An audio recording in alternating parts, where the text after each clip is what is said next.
బిడ్డలారా, ఈ దినము కీర్తన 146 5వ వచనాన్ని ధ్యానిద్దాం. తన దేవుడైన యెహోవా మీద ఆశ పెట్టుకును వాడు ధన్యుడు. దేవునికి మహిమ కలుగును గాక.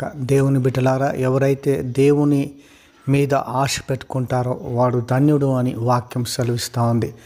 ఎందుకంటే దేవుని మీద ఆశ పెట్టుకున్నప్పుడు బైబిల్ ఏమంటుందంటే, ఆశగున్న ప్రాణమును దేవుడు తృప్తిపరచునని వాక్యము సెలవిస్తూ ఉంది. నిజముగా దేవుడు నిరాశపరచువాడు కాదు, కానీ ఆశను తృప్తిపరచు దేవుడై ఉన్నాడు. పేతురు యేసు ప్రభు నీళ్ళపై నడుస్తున్నప్పుడు పేతురు, ప్రభువా నీవే అయితే నేను కూడా నీలాక నడుస్తున్నప్పుడు దేవుడు వద్దు, నువ్వు నడవద్దు అని అనలేదు, కానీ రా అని అన్నాడు.